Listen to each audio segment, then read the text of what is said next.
Hey, I'm Amanda from Trifecta Fitness. We're proud to be Clarksville's new Get Fit headquarters. Trifecta Fitness is a state-of-the-art spin and strength training studio. Our spin studio is truly one of a kind in this area, complete with 20 state-of-the-art live fitness bikes and an incredible sound system. Our strength training is done in small groups of 6 or fewer, and all of our strength and spin classes are scalable for every level of experience. Come see us in the heart of Clarksville, just behind MAPCO at the corner of Old Trenton Road and Wilma Rudolph Boulevard. Call us for more info at 931-542-6265 or download our Trifecta Fitness app for a full list of upcoming classes.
All right.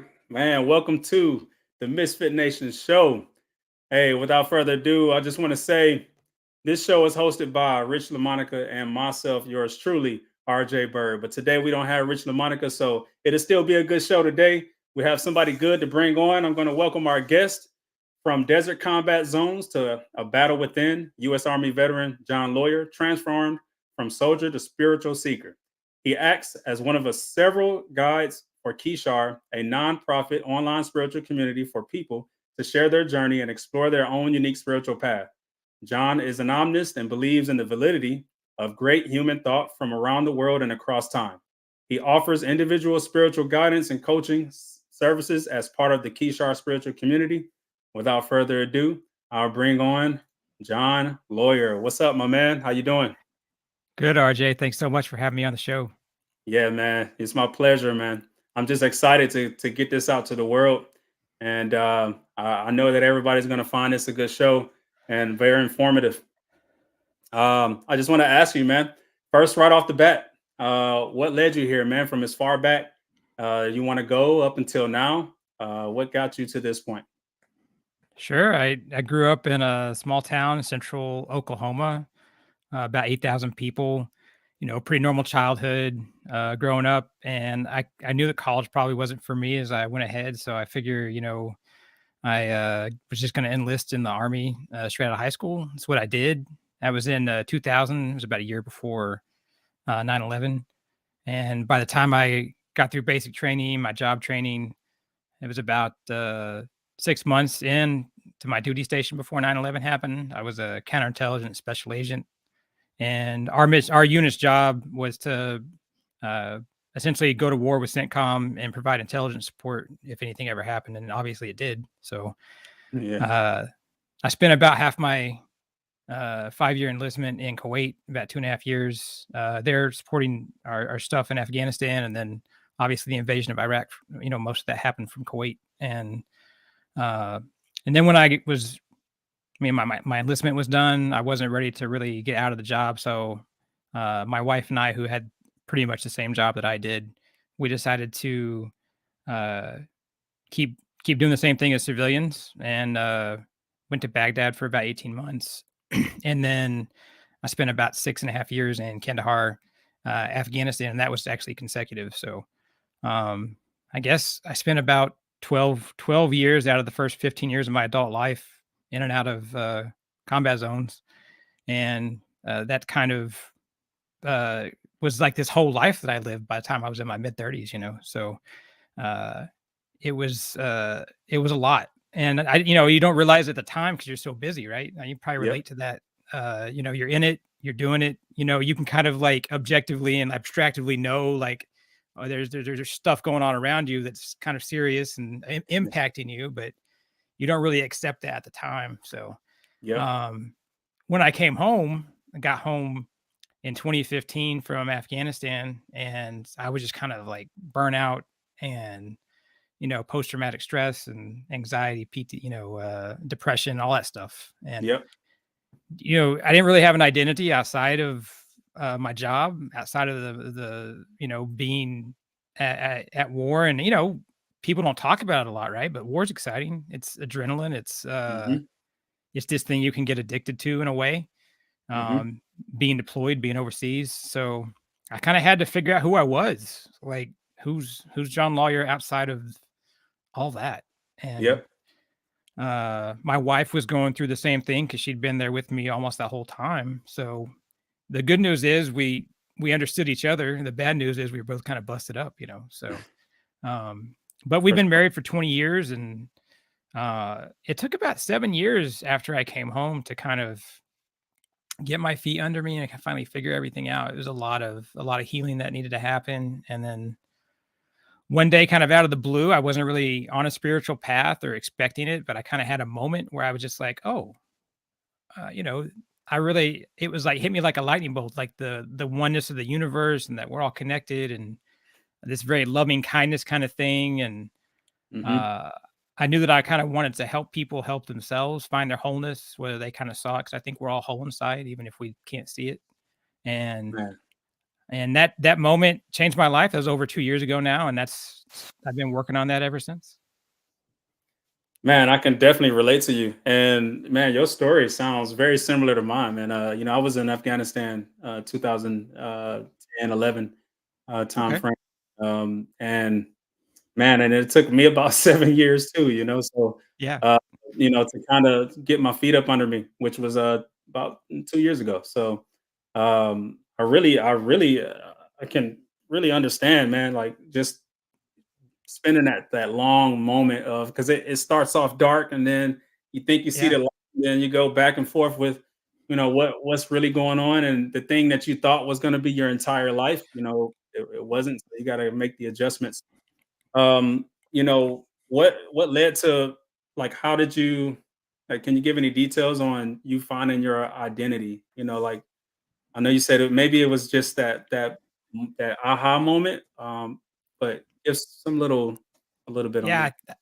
I think leading up to that, it was an aha moment, but I think there were some things that kind of informed me along the way that I didn't necessarily fully realize until later on. But like, I think I went to the VA and I had a therapist in the VA, and she was into Eastern medicine, like Eastern faith. She taught me mindfulness meditation and Man. stuff like that. I got Sounds lucky. A good. lot of VA therapists aren't like that. So Yeah. uh so I got lucky to have a really great VA therapist. Her husband was a Vietnam vet, so she kind of knew PTSD from a very personal level. She was Mm. great. And Yeah. I tell people, like, there's probably a good chance she saved my life. Yeah. Um and I wasn't able to wrap myself fully around mindfulness meditation and everything she was teaching me because I wasn't there yet. I wasn't ready for it. Yep. Uh, but it still helped me. Like, it Yep. still helped me start that change and start a path. I didn't realize I was on a journey yet, even though I was on a journey. It was a yep, exactly. And then a couple years before I had my aha moment, I had a moment where I kind of was like, you know what? I'm always worried about stuff. I'm always worried about what's happening. I'm always worried about outcomes. I'm stressed about what's going to happen tomorrow and about bills and about this piece of job or this work or that work. And I was like, you know what? I'm going to stop caring. Man, And good. it wasn't a spiritual thing for me, Yeah, but yeah, I just was like, you know what? I don't care anymore. Like, it wasn't like I'm yeah. letting go of life, but I was just like, I don't, screw it. I don't care anymore. Yeah, man. I mean, especially, I mean, I don't want to say especially, but men can tend to, we have we put a lot of that pressure on ourselves. We want to take care of people around us, and that can weigh in on us a lot. And so, I definitely understand that journey, man. You said that it wasn't spiritual. What are your spiritual beliefs? Well, now I call myself an omnist or universalist. It basically means I respect all religions, all philosophy, self-help, whatever you want to call it, Uh, I respect all of it. Yeah, I believe that we should all be able to stand together and practice our own individual spiritual faith next to each other, regardless of what our core beliefs are. Now, within that, I subscribe. I really like the universal nature of some of the Hindu practices and like the idea of Taoism and the balance of the universe, yeah, light and dark, and the balance in between. And I read a lot of stuff from different religions, and I let that kind of help inform my own spiritual practice, all the way through the Abrahamic faith and like Christ consciousness and some of man. what the Christian mystics taught and stuff like that. I think it's all saying a lot of the same thing in different Mm-hmm. ways. Mm-hmm. Yeah, and that can kind of give a little notion that there's oneness in Yeah. within that, and so that's good, man. Thanks for sharing that. So you're this Kishar spiritual community, right? Um, I have some questions that I want to ask you, and I'm very Sure. scripted because man, this is my first time driving a wheel, but you are saying so many good things that I'll probably end up asking you some questions outside of that. But I mean, can you tell us you have this Kishar spiritual community? Like, first, where did that name come from? Like, what's the origin of that name? And then you can tell us about the community itself. Sure. Yeah, name. I always thought the name's really important, right? Like everybody likes to think about what the name. So it's the Sumerian goddess of Mother Earth. So like Gaia, and I really appreciate that. And then it also has a dual meaning. It also means the line on the horizon, which I think encapsulates that journey we're all on. That we're all kind of walking towards the horizon. We may never get there, but we got to enjoy the journey along the way, right? Yeah, Um, yeah, and the community itself, I felt very strongly when I kind of had my moment. I said, there's got to be a place for like authentic, meaningful connection in the digital age where we can talk to each other and have great conversations, just like you and I are talking right now over, yeah. hundreds of miles or thousands of miles or whatever. And Right. uh, why can't I, create a place like that where people can kind of find their own way and help each other out? And we don't have to all believe the same thing to kind of hang out, ask questions, have discussions, Yeah, and do it in a place that's not some giant technical organization like Facebook or Instagram. It's something smaller, it's something warmer, that kind of thing. And so uh, I said, I'm going to go out and try to make this happen. And I worked every day after that to make it happen. man, that's good. I during a spiritual journey that I had, I ended up finding out about Reiki, and Oh, I yeah. was like, yeah, man, and I was just so skeptical of it because I'm like, I have a spiritual belief, but I found out that whatever your belief is, you can intertwine that if you like, Yeah. and so or it can be completely separate, and but I like what was missing was the community, right? And the community is what keeps you on that journey. Because I think of it like you said, like the horizon, right? We're all walking towards that horizon, but you know, eh, sometimes when the sun is like right there on that line, there's cloudy, and the sun isn't there, and you might have those dark, cloudy days where you feel like, which way is the horizon? Which way do I go? And you might find yourself wandering or lost, but the sun is always there. It's always Yeah. there. It's just that there's just a cloud there that's blocking the way. But when you have a community, you have some people who might be more experienced and say, hey, I know that it's this way, regardless if there's clouds or not, just keep going. You got it. We got it. And so that's great that you have a community where no matter how far or how, spread apart you are, you can find a connection with somebody to help you along the journey. I love that, man. Yeah, thanks. Um, I love your description of that. That's perfect way to describe it. The sun's always there, even if we don't see it, and our community around us can help remind us of that. I really appreciate that. Yeah. yeah, man, I like that. Um, so you're a spiritual seeker, but also a spiritual guide and a Yeah. spiritual coach, right? What kind of people or who might benefit? I know you do is it one-on-one coaching. Who Yeah, might I do benefit from your one-on-one. work? Yeah, I do one-on-one spiritual guidance and coaching. And for me, I think most people can benefit from aligning their mind, body, and soul. Like even if you're a driven professional and you're, really dedicated to your job, or you're a stay-at-home parent, or anybody in between. I think if we're able to figure out what spirituality means to us, and it's going to mean something different to every one of us, then we're more in touch with ourselves. We're more in touch with our higher purpose. We're more in touch with all these things. And then that makes us more joyful, happy people. And if we're taking care of ourselves and with that self love, then all the people around us are going to benefit from that. They're going to be happier. They're going to be in a better place. So when we lift ourselves up, we lift up the whole world around us. So I think anybody can benefit from figuring out what their spirituality is, what it means to them, where they want to go with it, and how they can then integrate that in their day-to-day lives. I'm very interested in that intersection between our spiritual path and the day-to-day real world, that we walk through every day with all these other people. And most of us aren't going to go live in a monastery out in the Himalayas. So we got to figure out how to Right. live it, Yep. Yep. Man, we all have our huge mountain to climb, each and every one of us, which is what like you said, which makes everyone has that your spiritual oneness is individualized to you. Right. So man, that's good, man. I like that you talked about self-love, man. Yeah. I've been through a type of journey where self-love looks like selfishness to others, right? Yeah. I mean, do you have any advice on how people can navigate you know defining that thin line between selfishness and self-love? I do, I think, have a little bit of advice. I think our society teaches us to love others first, to help to be that hero for everybody else. I Yeah, think in the military we're taught that times two. absolutely. Uh, and then, but really, I think we have to stop and say, but really, like, if I'm not good for myself, if I'm not okay, I mean, I can't help other people out as well as I could as if I was taking care of myself. Man. Um, if I'm not okay, people are going to sense that. It's all, we're not going to have the same positive energy. People will Man. feel energy, right? So when our Yep. energy's down, if we're not up, people are going to feel that. We see that when someone walks into a room, they can change the energy of that room in a better or worse way. That's And great. we see that in conference rooms and briefing rooms around the world every day. Yeah. So yeah, we got to take care of ourselves.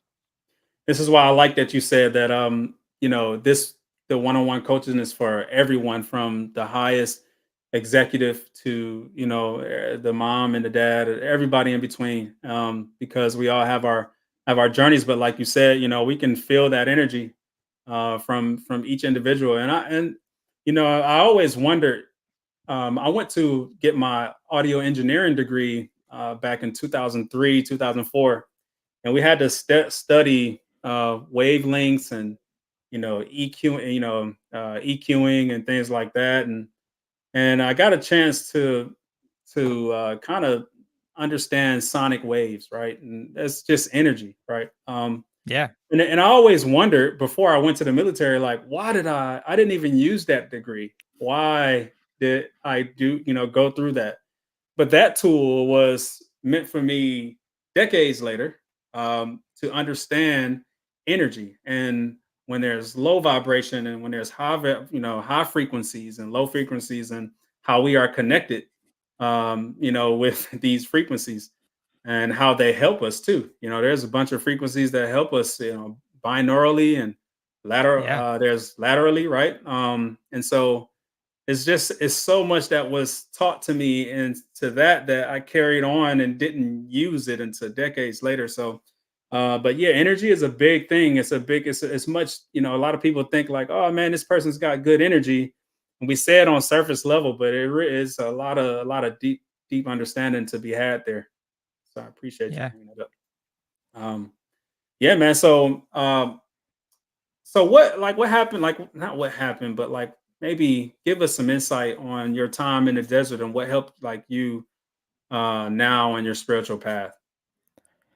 Yeah, I really appreciate my time overseas for all those years. It was hard, like, looking back, it was difficult. I look back, I was working like 100, hours a week, Yeah. it's like 7 days a week, right? Like, Yep. I don't Nonstop. know how we I don't know how we did it, right? I don't know either, man.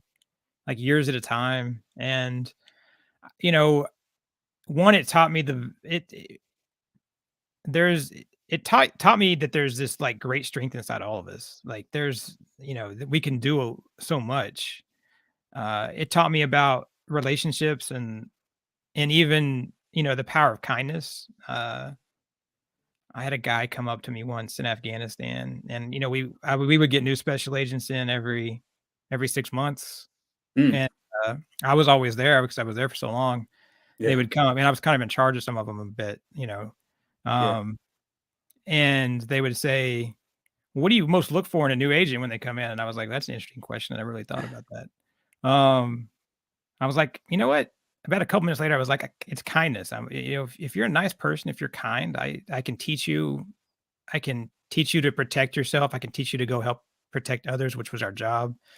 We were in charge of protecting Kandahar Airfield, and um, I kindness even in the middle of war. It really always struck me as this really important thing, that brotherhood and sisterhood of everything, right?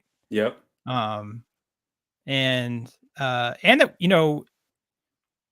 like our unit was really interesting because our mission was to protect the airbase. We weren't very well funded or equipped for it. Uh, as I'm Story of my sure life. you can relate to that too, right? Yeah. Yeah. And so, you know, we did stuff that was way outside our mandate. We did stuff that was way outside of our mission. And we just got stuff done. I mean, Yeah. and we used to tell people too when stuff went wrong outside or on the base, we were like, guys, we're your first phone call. Like, you got to call us. We'll solve your problems. Like, Yeah. so we got stuff done. Like, so I got stuff done, and uh, that was a great feeling. It was Yeah. extremely rewarding experience in a lot of ways. There's a lot of darkness there, Oh yeah, but man. but Yeah. uh, but it was also a rewarding experience. Yeah. Yeah. I remember my time, well, some of my time there, man. And you're right, man. There's a lot of dark moments, man. And but the little bit of, kindness, love that you get and brotherhood, sisterhood that you get, it really it takes you bounds over what you're dealing with, Yeah, it's kind of like we go back to that the sun always there in the clouds, right? yeah, Sometimes the sun shines through or peep through, especially if you live in near Florida. It might be cloudy for a little bit and rain for 2 seconds, but the sun peeps out, and that's that little bit of kindness or a little love you might yeah, sense over there, that kind of give you hope for a sunny day. You yeah. know? And I look back, and one thing that I did and another friend of mine, we always made sure that our unit was having fun. Like, even in the midst of all the stuff, like, and all the darkness, we always made sure that our guys were having fun. And it Yeah. sounds weird in war, right? But like, I Right. think that was one of the reasons our unit was as successful as they were, and that we were Yeah. able to do what we did for so long, is because we made sure that people found that joy even in the middle of a desert or a swamp. Yep. Yeah, man, I can give plenty of stories on that, man. Yeah, but Rich, he was my NCO in Afghanistan, man, and we called ourselves the Misfits, and that's where the Misfit Nation come from, man. And I always tell Rich, like, man, I feel like we were all the castaways, kind of like the Misfits in that Christmas cartoon, clay TV, or I guess cartoon. that we used to see as a child, man, and all the misfit toys were just the thrown away toys that nobody wanted, and we were all, I felt like we were all that, but we had a connection, a brotherhood, and we knew how to Yeah. have fun and moments that could have been taken to the point of us to down and depressionness, but we were able to kind of figure it out, storm through it, get through it, push and come together and provide happiness in moments that we could, man. We took advantage of every moment of creating happiness for sure. Yeah, claymation. Yeah, that's what it was, Rich. Yeah, Rich mentioned in the comments. It's called Claymation, the island of the misfit toys. That's it. Yep. So, yeah, man. So do you? I want to ask you a few more questions, man. Um, like, what is so important, man? I want you to share with the people here, man. What's important about living your higher purpose? And I can think you call it your dharma. Or is that how you pronounce that? Yeah. Yeah. Yeah. Dharma. Yeah. Yeah. I Yep. spent a lot of time on this with people. I believe that we each have a unique higher purpose, which I call dharma, like kind of a Hindu term. Um, and I think that our higher purpose can change over our lifetime. Yeah. And I think if we don't know what our higher purpose is, we should definitely find that out. And if people don't know what it is, you probably have an idea or an essence of it. Think about, what do you love to do? What do you want to do so much that you can't wait to go to sleep and wake up and do it again tomorrow? That's probably getting close to what your higher purpose is. And if you Yeah. know what your higher purpose is, how do you then align your higher purpose so that you're living it every day? How do you align that with your life, your day to Yeah. day? How do you align that higher purpose or dharma with your job? Are you doing a Yeah. job that is in line with your higher purpose? Because we spend so much time working that if we're not aligned with that, then we're going to be out of whack. Yeah. So for me, it's about people living the way that they were meant to live, and I think uh, that's a great message from a lot of different philosophies. It goes all the way back to 4,000 years ago with the Vedic literature and the Bhagavad Gita with the Hindus, and that's what it's all about. Man, that sounds like another language, but but that's some good. At least that last part. But that was really good, man. I really like how you said that. We kind of we really do have an idea of our higher purpose.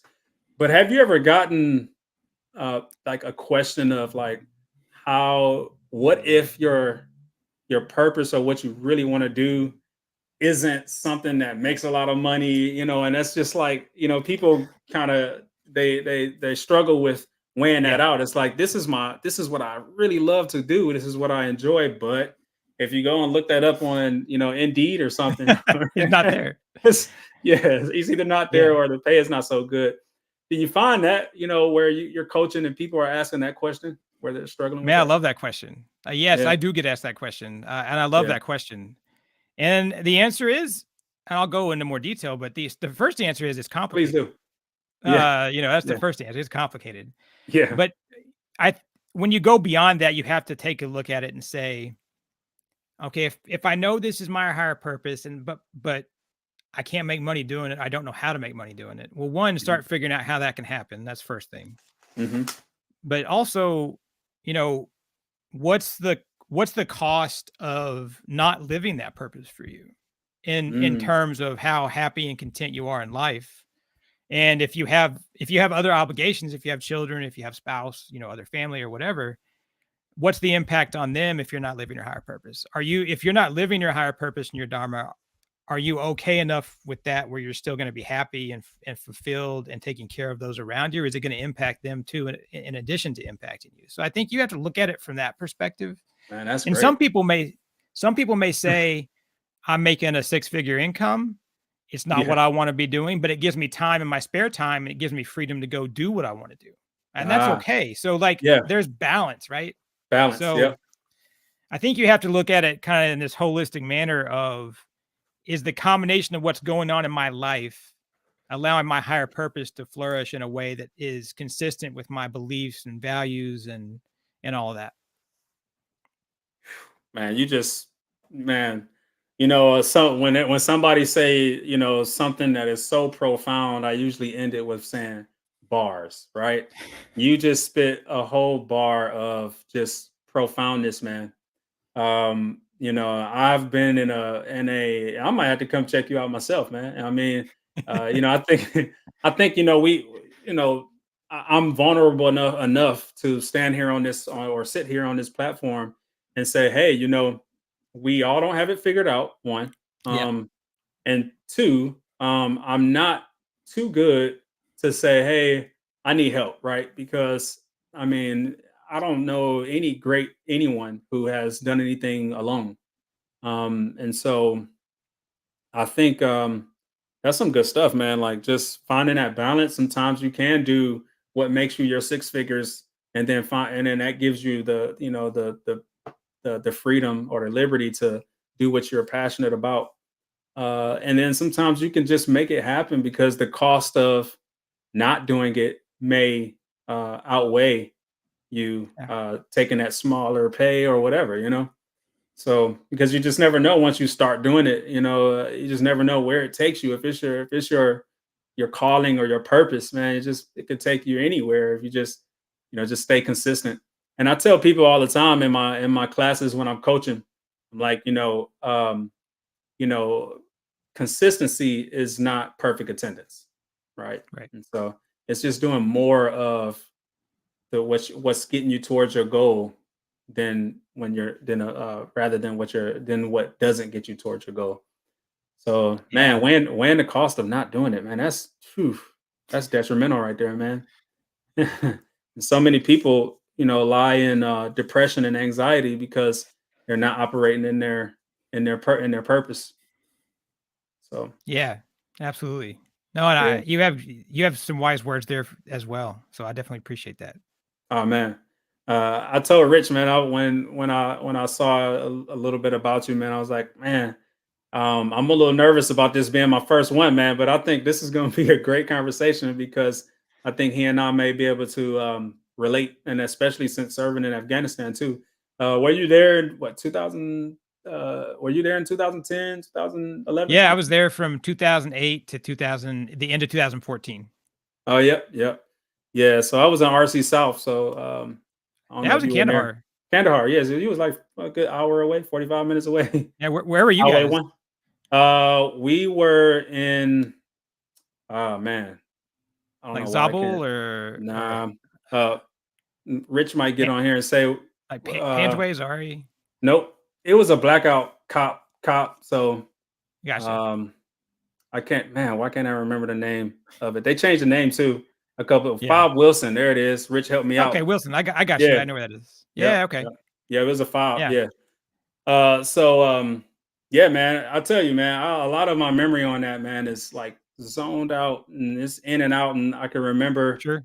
here and there, man. But yeah, man, we were there. We was like right up the road from each other. Yeah. Absolutely. Small Yeah, world, right? yeah. Jake wants to know when you were in Baghdad. I was in Baghdad from the fall of 2005 through early 2007. So Yeah, uh, it was a pretty turbulent time, and it was right as we were leaving. It was getting worse and worse the whole time that we were there. yeah, Um, it was a pretty interesting time in Baghdad. yeah. There you go, Jake. He was in Baghdad, man, during that time. So man, listen, I just want to. He was. Jake said he was there at that time. So there it is. You guys probably crossed paths at some point. But I want to ask, man, where like do you have a website that you can share or Sure. Yeah, our yeah, main site is kishar.org. That's KISHAR.org. And that's the entrance to our community. And that's where our one-on-one spiritual guidance and coaching is available. We have links to a social media. We have a pretty cool YouTube channel, all that kind of stuff. So yeah, definitely hit us up. All proceeds go back into the nonprofit to help the members, and we don't take salary or anything like that. So yeah? Oh, nice. Okay. Is there anywhere that people can find you on social media or anything? Yeah, most of our tags are at Kishar Spiritual. Okay. We'll get us on Instagram, Facebook, Twitter, Threads, anywhere. Okay. At Kishar Spiritual, man. Hey, man. So, man, it's been a great talk. I want to ask you, you have any like final words or anything you want to share with anybody or with Yeah, I the mean, Misfit I would Nation? just tell people we have more time than we think. Slow it down a little bit. Ah, that's good. Don't chase perfection, and love Good. yourself, like we were talking about. Love yourself. Man, that is amazing, man. You got me over here just just thinking about just like we have more time than we think, and I can put a lot on my plate, man. Yeah, it's And true. so I think that's pretty good, man. But I just want to say to you, man, thank you so much for your time. It's been a pleasure. Just want you to know, man, that you are a light, man. Just keep going, man. Keep spreading your light, man, and sharing with the world. And you have a good night, man. Yeah, and thanks for all that you guys do on the show and the message that you guys put out every week. I definitely appreciate that as well. No doubt. All right, John. Thanks for being on the show. To everybody else, peace out. This message is from the U.S. Department of Veterans Affairs. Did you serve in the military? If so, you can obtain a free lifetime pass to more than 2,000 federal recreation sites. These sites are located across more than 400 million acres of public lands, including national parks, wildlife refuges, and forests. The lands host activities to fit any lifestyle: hiking, biking, fishing, camping, and much more. Gold Star families are also eligible for these free lifetime passes. Plus, they cover entrance fees for a driver and all passengers in a car, or up to 3 additional adults at sites that charge per person. Obtaining one is easy. Just go to the National Park Service website, nps.gov, or the National Park Service app.